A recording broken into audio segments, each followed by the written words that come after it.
鳥かごを怖がってた小鳥は何も変えられやしないと泣いてばかりいた。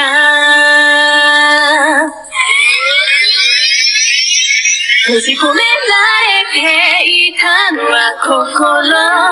逃げ出さずその場で歌うことも忘れ、折れた翼見つめても元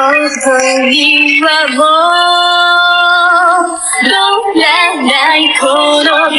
のひらに残されたもので何がで金貨を見届けてこの場所へ飛んでゆくことはできないならせめてこのカゴへだってもう